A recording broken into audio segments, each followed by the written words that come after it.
broadcasting from across the North American continent of the Terran Empire, bringing you our unpopular Star Trek opinions since 2020. This is Code 47.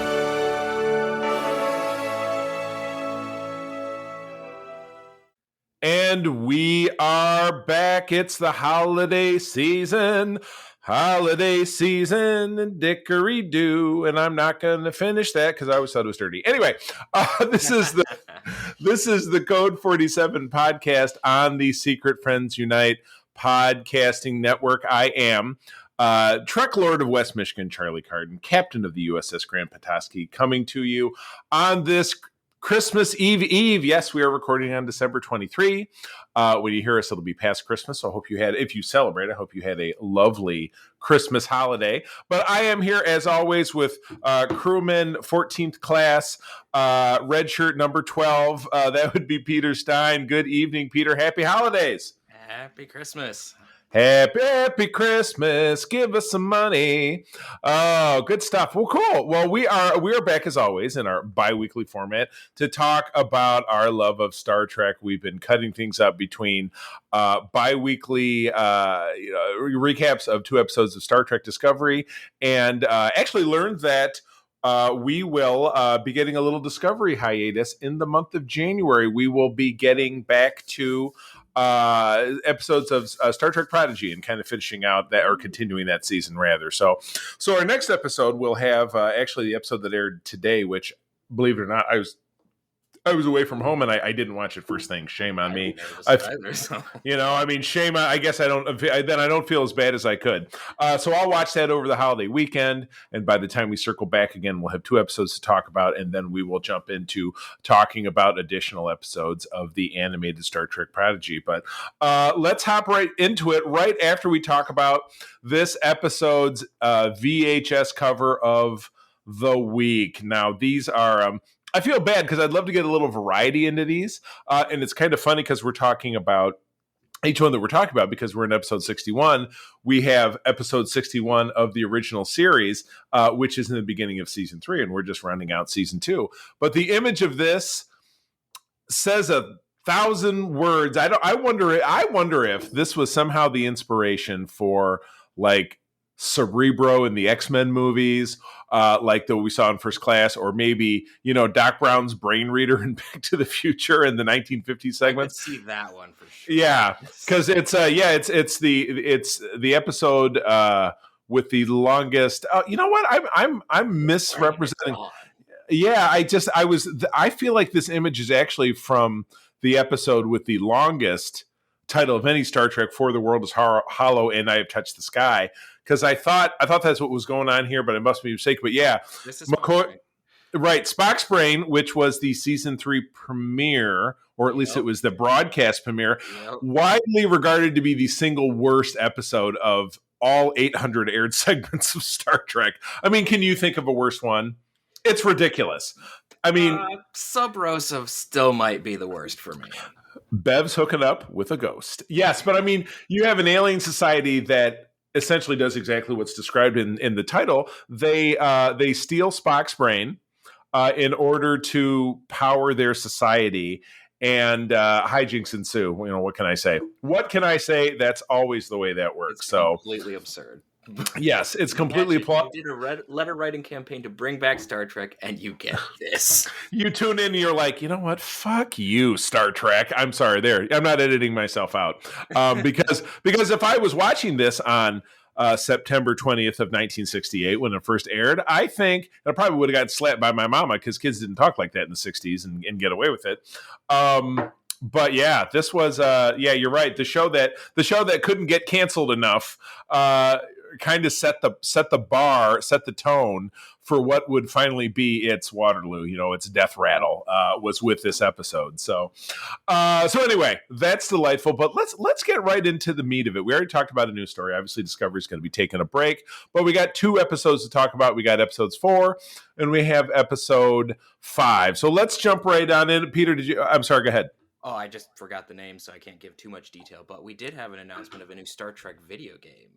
Oh, you're absolutely right. That is a big deal for me because we haven't had a good Star Trek game in ages. I mean, they've had that Star Trek Online, and hasn't there been? I don't do the game stuff.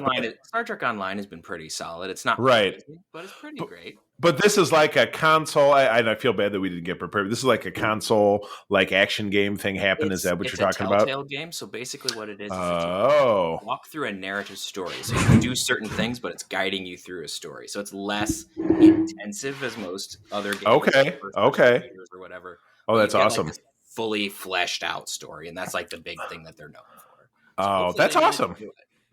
Wow, look at that. This is our lack of details news reporting, because we're like Star Trek Resurgence. Yes, that is correct. And I've seen the 5 years after Nemesis. So we're the next generation film aesthetic, which I for one am a big fan of. Right, and it's interesting because that is not only where Lower Decks takes place, but it's also where Prodigy takes place. So it's kind of funny that they're really zeroing in on that, 3 to 5 year time period. It could be interesting. There could be some interaction. Who's to say? Yeah. But at any rate, all right, let's jump right into talking about Discovery. We got, and Peter, I'm going to kick this over to you. We have episode 4, All Is Possible. Tell us all about it. So we have, the brief description is, Tilly and Adira lead a team of Starfleet Academy cadets on a training mission that takes a dangerous turn. Ooh, big surprise. Meanwhile, Burnham is pulled into tense negotiations on Navarre. Oh, man. Would it be aggressive negotiations? They don't have any lightsabers, and there's no lightsabers in Star Wars. I think that might actually end up being the title of this episode. I'm going to start working on it. So, yeah. So we had, and I kind of hinted a little bit about, kind of my frustration, and you and I have talked a little bit about that. My frustration with kind of the ass dragging they're doing with Tilly as a character in this season. And this was kind of this was kind of the pinnacle of that, because she's led on a very generic, boring, let's take all the cadets on and we're in the shuttlecraft and nothing could go wrong until something goes wrong, and then the pilot's dead, and then we can't get in touch with anybody. Yeah, and then we can't, and then the shuttle's not safe, and oh, look, there's monsters in the ice, and it's the ice, and we can't go out in the ice. And we have to walk through the ice to get to the high ground. Oh, more Star Wars. We have to walk to ice to get to the high ground. It's over, Tilly.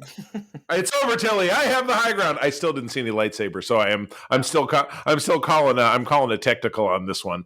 But yeah, my favorite. I remember when April and I were watching this a couple weeks ago. I said, I love that Adira stops. It was either Adira or Tilly or both stopped to give their big speech while being chased by the monster, and the monster took that moment to take a piss break or take a smoke break or take some kind of break where they just you had maybe 90 seconds where the monster stopped advancing on them and then they started again. So super generic plot development that really just didn't do it for me. I mean, yeah, it was okay. I appreciated the attempt of the juxtaposition between that and the negotiations, where they with we need to work together bit. And so it's like, here's politics needing to work together. Here's cadets needing to work together. Oh, look, we're all working together. Right. Okay. Family. And they also had Book doing his thing where he was learning to process things and work together with culture. Right, exactly. So you had an A, B, and a C story about love and togetherness and et cetera. Is a good friend of mine would always likes to end her sentences with and et cetera. I mean, I like the whole Navarre thing. That's kind of cool. We definitely see that playing forward into the next episode. But and at the end of it, we have Tilly saying, you know what, I've been blah blah blah existential this and that, and I'm just not really feeling it being on a ship anymore. This thing and that thing. I'm going to go teach at Starfleet Academy, even though I'm 22. So, yeah. A little strange. Well, it was no more ridiculous than her being the first officer with the rank of lieutenant. And everybody else on the ship outranked her, but she's the XO. So I've just kind of grown where I found Tilly as a character in season 1 to be fun and refreshing and quirky and kind of feeling like, oh, she's like every awkward nerdy girl that you've ever met in your life, but she's on Star Trek and it's the 23rd century and blah, blah. Now think that I'm kind of happy where we appear to be leaving her behind. I mean, I could, out a bit. yeah, I mean, they're petering her out. I don't know if she really took a big step back from the cast. I don't know if that's official. But I, hate to come right out and say it, but I really won't miss her a lick. I had grown really weary of her character. So, well, they hadn't figured out how to write her any differently. Right, exactly. And all of a sudden, existential crisis. Yeah. Work through the existential crisis. So all the films since J.J. Abrams don't know how to deal with rank at all. Right, exactly. Yeah, that really did ruin it. Yeah, rank and the fact that, yes, it's true that in Starfleet, rank advancement, it does not mirror the United States military. I mean, if you look at, I use Commander Riker as a great example because I'm familiar with his background. Season 1 of TNG, the character was 28 years old and he was a commander. He was an O5 rank, which is usually the rank of someone who's in their 40s. If they attended a military academy and started in the military service when they were 22, 25, I would say they would be in their late 30s to early 40s before they would hit a rank like that. Then making captain by maybe 50 because captain is, the top. But again, JJ movie said, "Oh, Kirk, you're 22. Through a couple of twists and turns, you're now the captain of our most advanced ship because this thing and that thing happened." It's just like, bro, come on now. Yeah. It's very it just kind of flies in the face. So I don't miss Tilly. Tilly can stay gone, and I'm kind of copacetic with that. It doesn't really bug me. What's that? Rap to me. Rap to me. Yeah, I can't rap. I wish. Rap, okay, it's not rap with a W, but when I say rap, it's like, that's an expression I use that's more kind of like from the 1970s where somebody's just talking. It's not like Run DMC, which I can try to rap. I love Golden Age rap. I love old rap movies, but I'm not going to throw that on you. Yeah, I lack the ability. You're lacking in the rapping? Yep. It's excellent. A skill or lack thereof. I understand. But with Navarre, I kind of liked how they showed all of the political compromise and the machinations. Some of it was a little bit too transparent of like, okay, I know what they're doing here. Right. But the only quibble that I have with it is that it ended with Burnham being the solution is I'm going to be on a council again. Like it just, for me, it's one of those like, old Star Trek would be like Kirk or Picard or Sisko would be like, we need a committee. Let's pick some of our best people, and here you go. Not volunteering. And I understand why they made her do it because, I'm a citizen of the Federation and Vulcan. But it was just one of those. Right. I'm kind of tired of her being the solution to everything, and this was kind of them going back to that. And I was like, so to quote another song, which I'll toss you a lyric out: "She's every woman. It's all in her. She's every woman." Oh my God. Did I find a new title for the episode?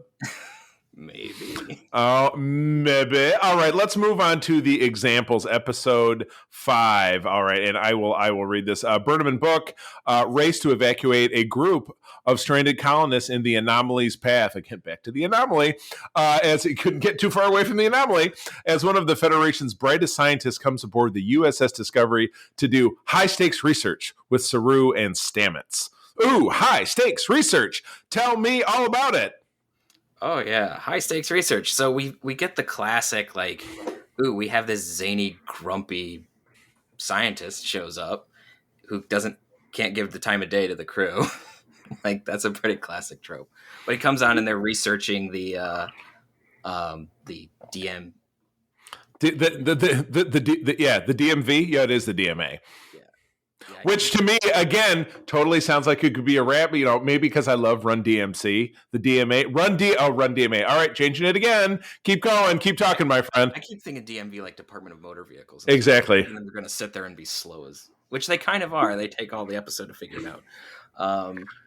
But you have them working as the B plot, doing some research on the DMA, and then the main plot is the DMA is moving and it could potentially destroy a colony. Well, not a colony, just an asteroid city, I guess.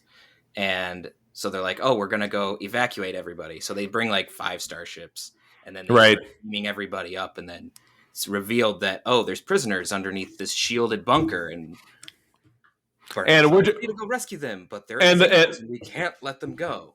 Right, exactly. Which is just like, this jams right into your very common, like, but that's not how the Federation works, because blah, blah, blah, and all lives are precious. And this is the exact plot line of an episode of Voyager called Repentance in season 7. To remember that Voyager ends up taking on the prisoners from a penal vessel, and they had to create a little prison in the cargo bay. And the society in question, it's the family of the victim that gets to ultimately decide the fate of the prisoner. And one of the prisoners is a character actor who you've seen in everything, is befriended by Neelix, and it's found out that this guy has a correctable medical like defect in his brain, and they fix it. And so then he's not a bad guy anymore. But ultimately, the family says, "Yeah, we still kind of want you to pay the price." So, and he does. So. And that is interesting to me, and I thought that this episode was interesting. I love the little killer. What was it? The killer turtles with the killer beetles. The killer beetles, yeah. The Killer Beatles, which, as I understand it, was a rejected name from the famous pop group in the early 1960s. No, I'm just kidding. The Killer Beatles. They actually, little Beatles trivia. One of the prior names of that group was the Silver Beatles. So this could kind of be that. Yeah, I kind of dug it. They left a little intrigue, and again, you and I both could have watched episode 6 today, and we didn't. So kind of shame on us, but we're going to get to that next time. But you were left with the strong impression that Johnny Science Guy, whose name is what's the name of Johnny Science Guy? Ruan Tarka. Yeah, I mean he's kind of a dipshit. He's kind of Ryzen, one of the first ones that we've seen since Deep Space Nine. Right, exactly. But he's decidedly non-Ryzen because he's kind of an asshole. And everybody on Ryza is all about it's all about Jamaharon and getting down and all that kind of stuff. And that's not really what we got going on here. So he yells at Saru's face, that was a right. And then you got to see Saru yell back. He's like, "Brrr." It was pretty cool. But yeah, you're left with a pretty solid impression that Tarka knows a little bit too much about what's letting on. And that's really not gonna be great, but it does drive intrigue.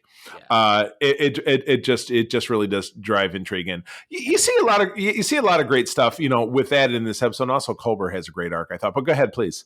Yeah, no, I just have something about the end, so we can talk about the rest of the episode first.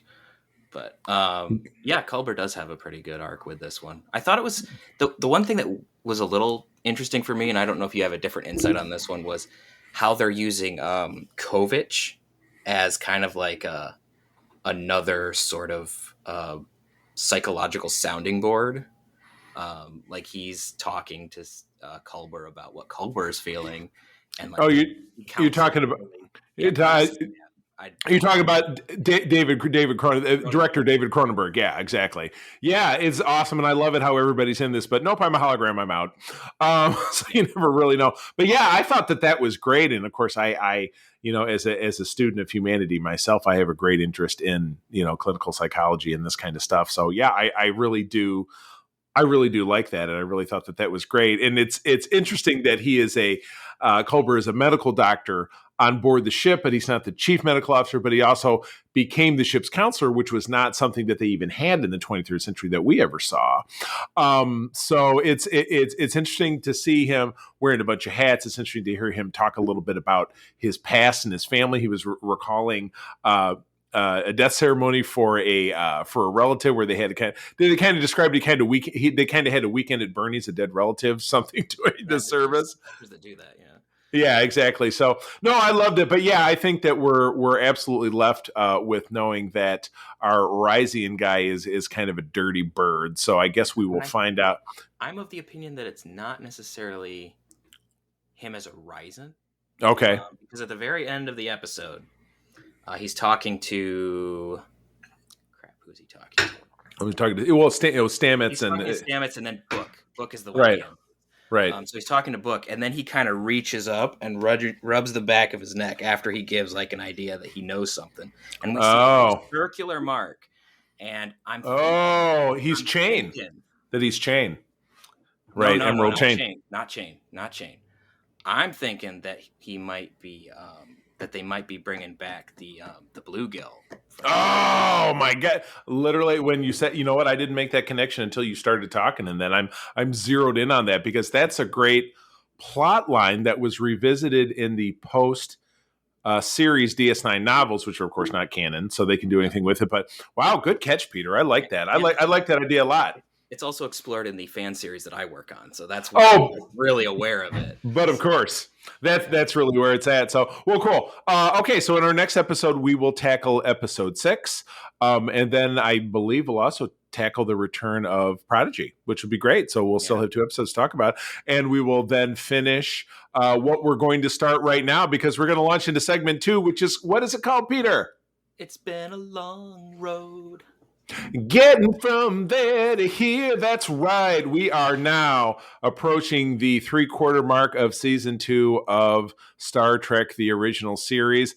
On the whole, I think we've got some better episodes to talk about here. So let's get the party started. I will admit that I started a new job recently. I haven't really been keeping up on my rewatches, but again, I'm so super familiar with a lot of these episodes that I watched probably 4 or 5 of the 7 that we're going to talk about. So I will probably let you talk about the first one because that is not one that I rewatch, even though I'm very familiar with it. But I'll let you take that one. Yeah. So the first one, episode 14, I believe, is directed by Joseph Pevney, written by Robert Bloch, aired on December 22nd, 1967. So yesterday. Ooh. Wolf in the Fold. You bet. And it starts with my favorite piece of music.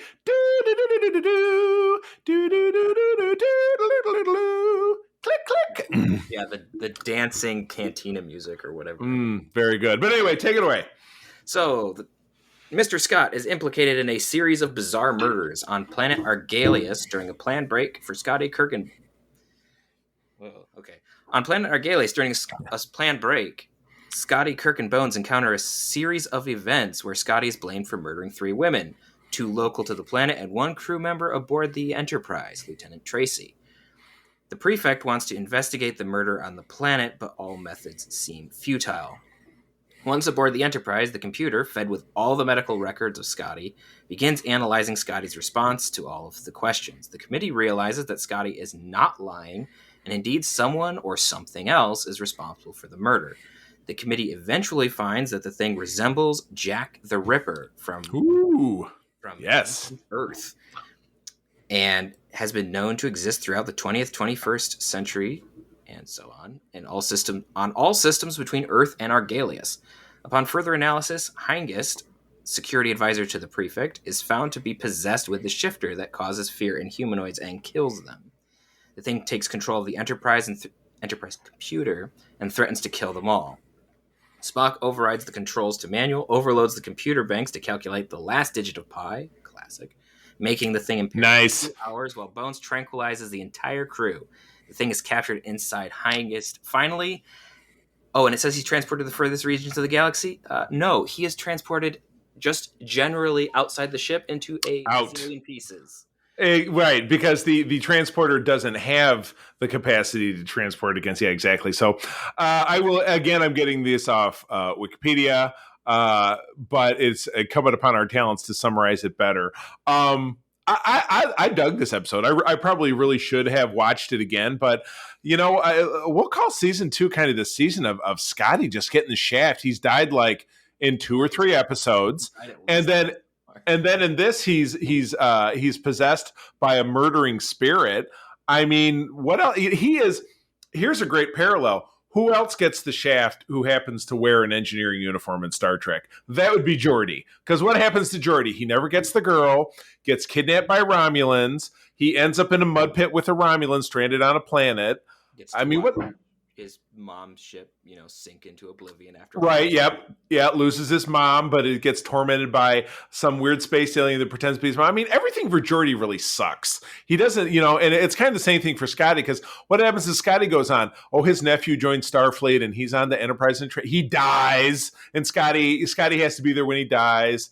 and then in the end, Scotty gets trapped in a transporter for 75 years, and then he's in the next generation. So, I mean, I guess in the end, he gets a second lease on life, but his life in the 23rd century really blows. So I really do hope that, after we don't see him, after he kind of flies off into the sunset on that shuttlecraft at the end of Relics, the season 6 of TNG, that things are really going better for him, because they are not going better for him in this episode. It really sucks. No, but oh my goodness, good episode.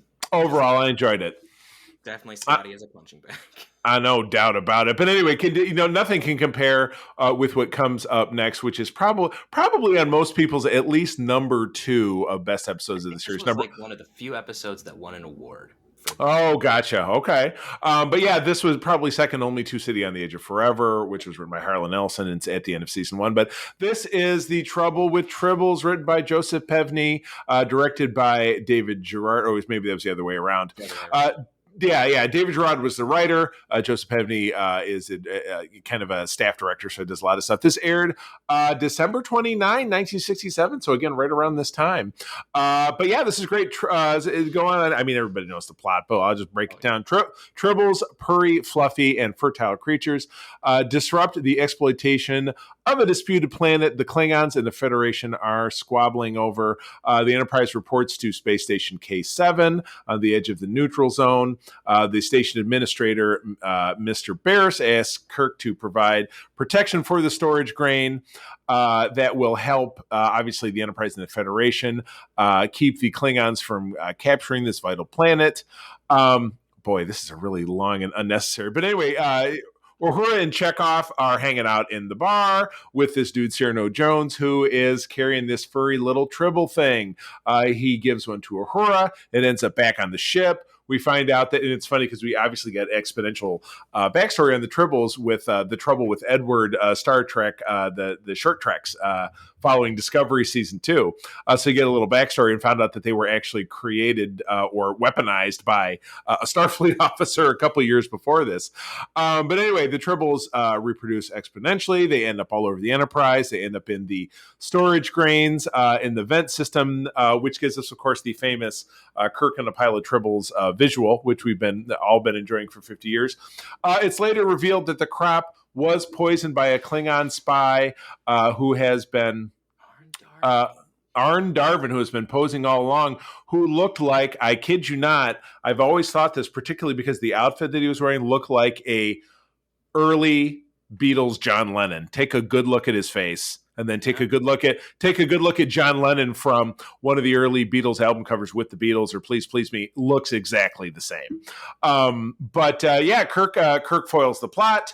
They get away. They leave Cyrano Jones to collect all the Tribbles on the station, and the Enterprise flies off into the sunset. So absolute classic, but this was a classic that really spawned another classic that is one of the most fun episodes of Deep Space Nine, which would be Trials and Tribulations, where they Forrest Gumped this episode into a plot line where our DS9 crew aboard the Defiant ends up tossed backwards in time and gets integrated into the events of this storyline. So fun episode, lots of great fun lines. I can't say enough good things about it. I absolutely love it. It's a fantastic episode. Growing up, when we didn't really have didn't have cable or anything. Yeah. So like the only thing that we could watch was like VHS recordings, and this was the only original series episode we had.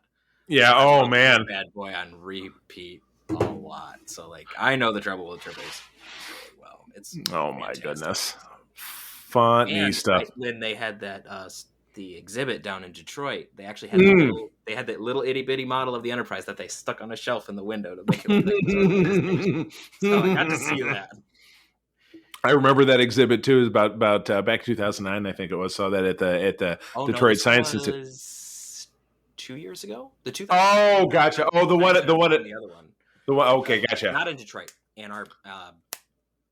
Wasn't it Henry Ford? Was that great? Yeah, it was at Henry Ford. Yeah, I did not. There's a whole controversy. I didn't end up. I actually ended up boycotting that, but that's a whole nother story that had to do with the cosplay group I was involved in at the time and how we got snubbed by these people. So I was kind of sour about it. But who knows? Maybe it'll come around again. And and the Petoskey will get to represent. We'll see what happens. So, all right, moving on to episode 16. Peter, this one's all yours. Episode 16, directed by Gene Nelson, written by Margaret Arman, aired January 5, 1968, The Gamesters of Triskelion.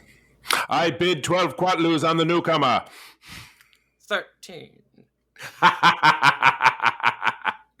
Go ahead. The multicolored brains. I love it. Yeah, exactly. Don't get too far ahead of yourself now. Go on. Captain Kirk, Chekhov, and Uhura are kidnapped by powerful disembodied aliens by a trans-solar system transporter. Absolutely. Why not? And forced to fight in gladiatorial contests for the aliens' gambling entertainment. While trying to beam down to planet Gamma 2, you just said that. They are I totally did. To Triskelion. And it's never been mapped by the Federation. So B-plot is the Enterprise has to find them. There, the three of them are trained in skills to fight from the trainers and the other beings called thralls. Any act of disobedience was met with pain through the collars around their necks. So those fancy triangles on their neck that you see. Fancy triangles. There you go. Yeah, the Enterprise, commanded by Spock, leaves Gamma 2, finds a hydrogen cloud with a mysterious energy field, and follows that to find them. On Triskelion, Kirk manages to impress the Providers and bonds with his thrall to learn more about the Providers. While trying to run away, the Providers show their true selves and wager a deal with Kirk for one last fight between Kirk and basically all the thralls. Kirk manages to defeat them, because he's Kirk, setting all the thralls free, and making the Providers teach the thralls all the knowledge they possess and allowing them to make a new society. All right. Good stuff. Super duper silly episode, in my opinion. You got Kirk romancing a precursor to Lady Gaga in a tinfoil outfit. You have the other guy is Elvis. You have an Andorian, and then you have just the butchest alien I've ever seen trying to seduce Chekhov. So it felt like kind of caricature after caricature. I don't know what they were trying to accomplish, but this episode really does have Kirk at his finest, kind of talking in a way, talking to, kind of outsmarting a computer, which is these three, like you said, the three brains in a jar. I build 12 quatlus for the newcomer. I build 17. I will bet that he will not. It's just the whole thing seems kind of silly. It's very Star Trek-y. But at the end of it, he's like, you learn things to know and to love and to get to space and he's very Shatner-y at the end, where he's like, and then she's like, I will look towards the points of stars, and blah blah blah, and think, yeah, exactly. So it's like, yeah, okay, buddy. It's again Kirk using his charms to get what he wants, to get out of sticky situations, or in this case, getting into one. Oh boy, what's that? He does that too. He does, yes, exactly. Oh, fortunately, they keep that off camera. Oh my goodness! Well, I was very fond of this next episode. I love this because I'm a fan of the Untouchables and series like that. But episode 17 is a piece of the action directed by James. Piece of the action. Yeah, you see it. Oh, you call? I don't take it personal. Quake, directed by James Comack, story by David P. Harmon, teleplay by David Harmon and Gene L. Kuhn, someone else, a big name in the series. January 12 of 1968, the Enterprise visits a planet with a violent culture based upon America's 1920 Prohibition era after receiving a 100-year late radio report from an old starship.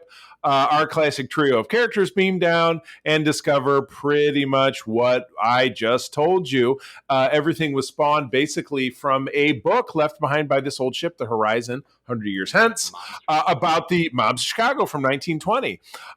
Realizing the Enterprise has to kind of reverse prime directive this situation, Kirk gets all the bosses together in one place and forms a syndicate where he's the boss with the ultimate aim of pretty much making that. It was funny, I fell asleep while I was watching this because it was on my tablet and I was in a hotel room. I was like, but I've seen the plot before. But yeah, Kirk does his thing. He organizes the syndicate by proving that kind of the Enterprise is the big boss, most powerful entity, and said that he'll be back for his cut. Though obviously, what Kirk is really going to do with his cut that he negotiated is to reinvest it in the planet, which is very Federation-like. But of course, what happens we find out that McCoy leaves his communicator behind, which in a lot of non-canon follow-ups, they said, oh, well, the society on this planet being so imitative decided to disassemble the communicator, and then they became a Federation planet. So whatever. I like to think that they just kind of went on being what they were. But it's fun. It's a campy episode, but it still has a good pro-Federation message, I think. I think that they still managed to pull that off. Great moments where they're trying to figure out the lingo, where Kirk is using the lingo and no one knows what the heck he's talking about. And where he's go ahead. The flivver, which is the car, heater, or put him on ice, put somebody in jail, and the classic is of course the card game of Fizbin. Yes, Fizbin. And then one of my favorites that I love to point out to people, because I'm a nitpicker, Kirk can't drive a stick shift to save his life. Oh my God, he knew how to get it into reverse. Yeah, because I don't think they went that much further from there. I'm trying to remember how that scene went. Around the block, like he figured it out, but there was a point where it's like Spock looks at him like, Captain, your skills as a starship captain are exemplary, but your skills as a taxi driver leave much to be desired. Well, there's a point where it's like, we should drive back, and Spock's like, no, we need to no. Back. Oh my God! Well, I do. It does remind me of a similar scene in the 2003 episode of Star Trek Enterprise, Carpenter Street, where they go back to where it's T'Pol and Archer in my hometown of Detroit, Michigan, which, unbeknownst to me, has mountains in it. Because when they pull out for the final shot, there's the Detroit Mountains, which I don't know if you're familiar with. Meaning it was filmed in California. But T'Pol and Archer have to abscond with a vehicle, and she says, do you know how to operate one of these things? And he's like, I can drive a starship. And he does figure it out, but it takes him a minute doing the P or D or what do the letters mean? So yeah, it was kind of evocative of that. So I really dug it. But leaving from the silly episode, we get into a pretty serious allegory about the Vietnam War. So Peter, take it away. Are we? The next one is the immunity syndrome. Oh, okay. Then, much like in the last episode, I have scrolled too far. So, Peter, talk to me about the immunity syndrome. Not a very serious episode. Episode 18, directed by Joseph Pevney again, written by Robert Sabaroff. Robert S. Yes. Aired on January 19, 1968. The immunity syndrome, the giant amoeba in space. The crew of the Enterprise encounters an energy-draining space creature. On their way to Starfleet Command Base 6, the Enterprise receives an order for a mission to check on Starship Intrepid in the Gamma 7 solar system. They find a black space covering the path of the system with no visible stars through it. Upon crossing into the space, the Enterprise begins to lose energy, and it is pulled into space towards a single-celled organism, which is massive, completely massive. After losing 2 probes to investigate the organism and failing in any attempt to pull away, Kirk chooses Spock to take the shuttlecraft into the organism membrane, investigate, and find a way to destroy it.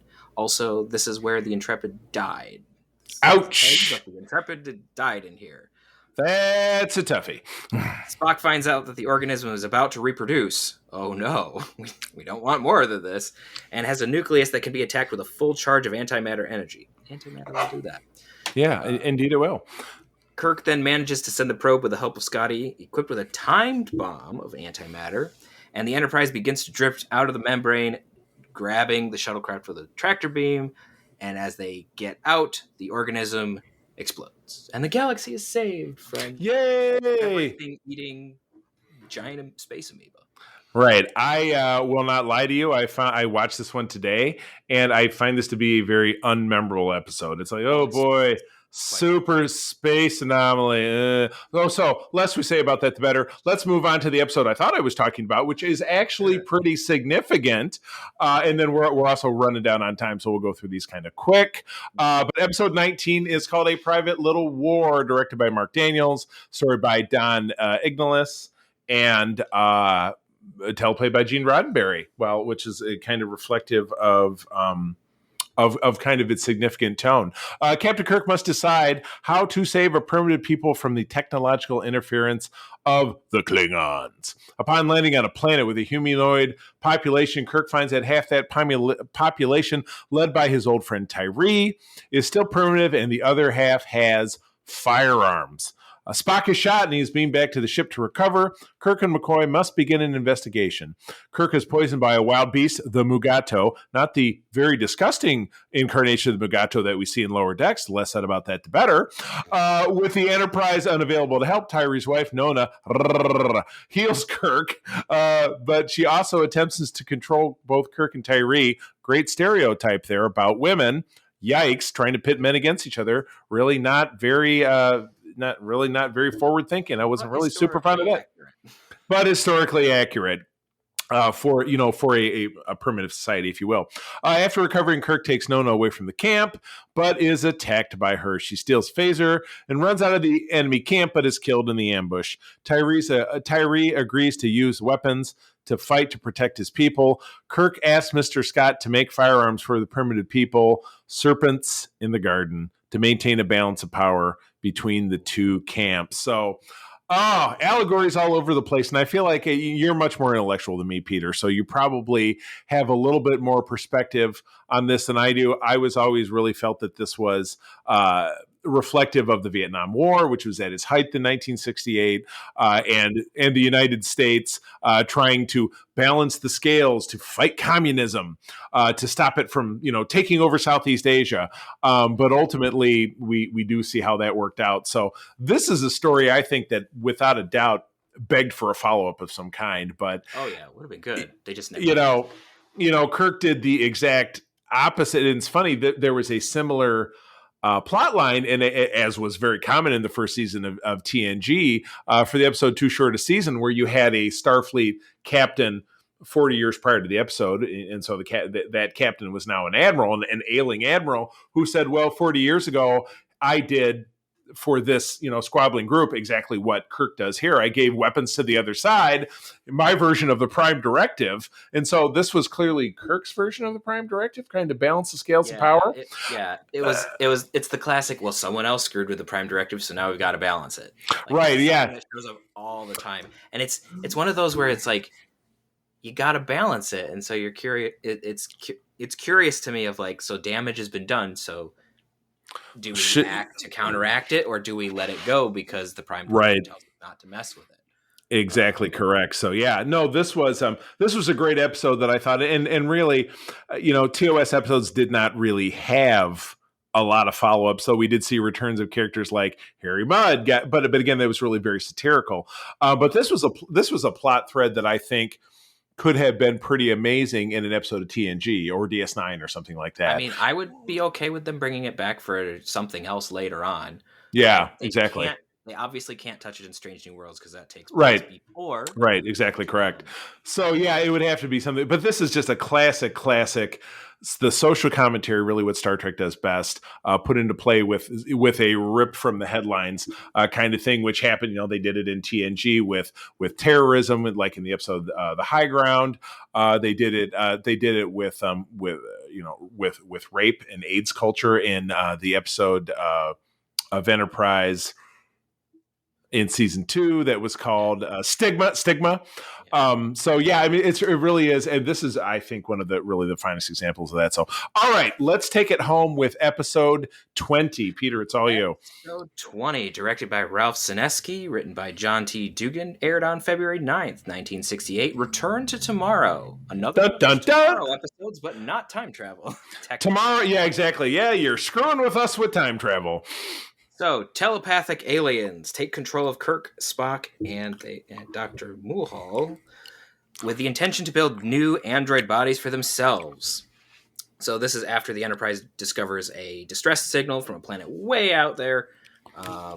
They're contacted by a life form of pure energy that wants just 3 people to beam down. They meet Sargon, a conscious mind trapped in a machine. Sargon explains that his civilization traveled space, just like Kirk centuries ago, and left people on various star systems to colonize, and implies that perhaps they are the ancestors of humanity.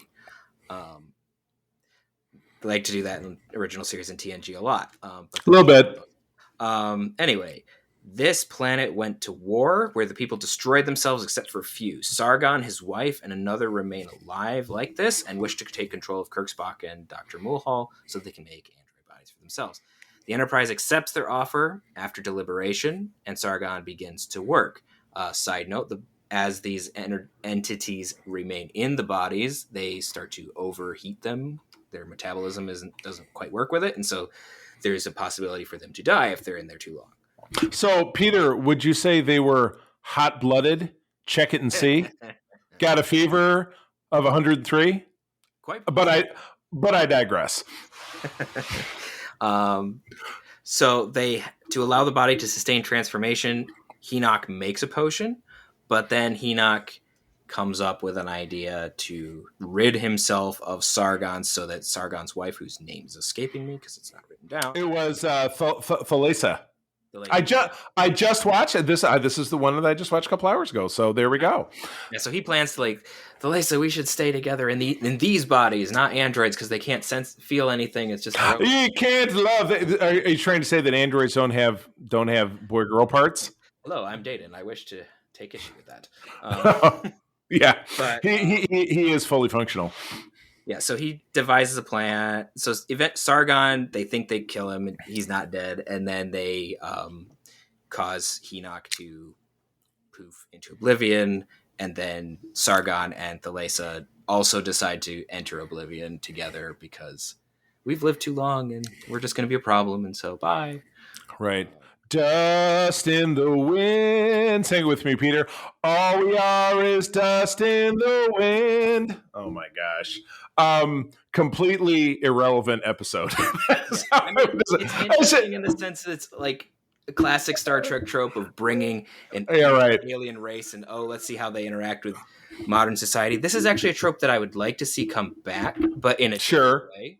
Right. I get it. I think it'd be an interesting trope to be like, how does the past live in the present?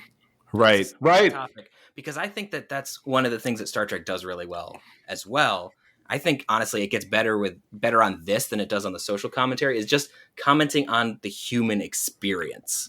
True. Well, social commentary. I mean, and again, every Star Trek series has that character Spock or Odo in DS9 or Data in TNG that is the non-human character that reflects upon humanity. Like, well, it's so weird that humans do that, and and why does this thing or that thing? So, yeah, I get where you're coming there from. Special note: this was one of 2 original series episodes that guest starred actress Diana Muldaur, who later goes on to be the special guest star in season 2, but not a cast member in season 2 of Dr. Catherine Pulaski, who takes the place of Gates McFadden's character, Dr. Crusher, who leaves and comes back. But Dr. Pulaski was really meant to be a TNG spin on Dr. McCoy being crusty and disliking the transporter. So I always liked Dr. Pulaski just fine. Yeah. I liked her just fine. I would love to have seen her return in some way, shape, or form. So, but anyway, that is what wraps us up for this segment of talking about season 2 of Star Trek than the original series. So we will conclude this with next week's episode, and then Peter, you're taking a little vacation because our friend Katie Quinn is going to be coming on and talking with me, doing recaps about season 2 of TNG. So just wanting to share the love a little bit. So you get a little hiatus before I bring you back to talk about the series after that, which will be Deep Space Nine season 2, if I'm not mistaken. So, yeah, there we go. So, well, cool. Well, with that, Peter, why don't you take us on out of here? For more information about Starfleet International, please visit Grand Petoskey and or Region 13 on Facebook. Oh, yeah. And friends, as always, thank you for joining us.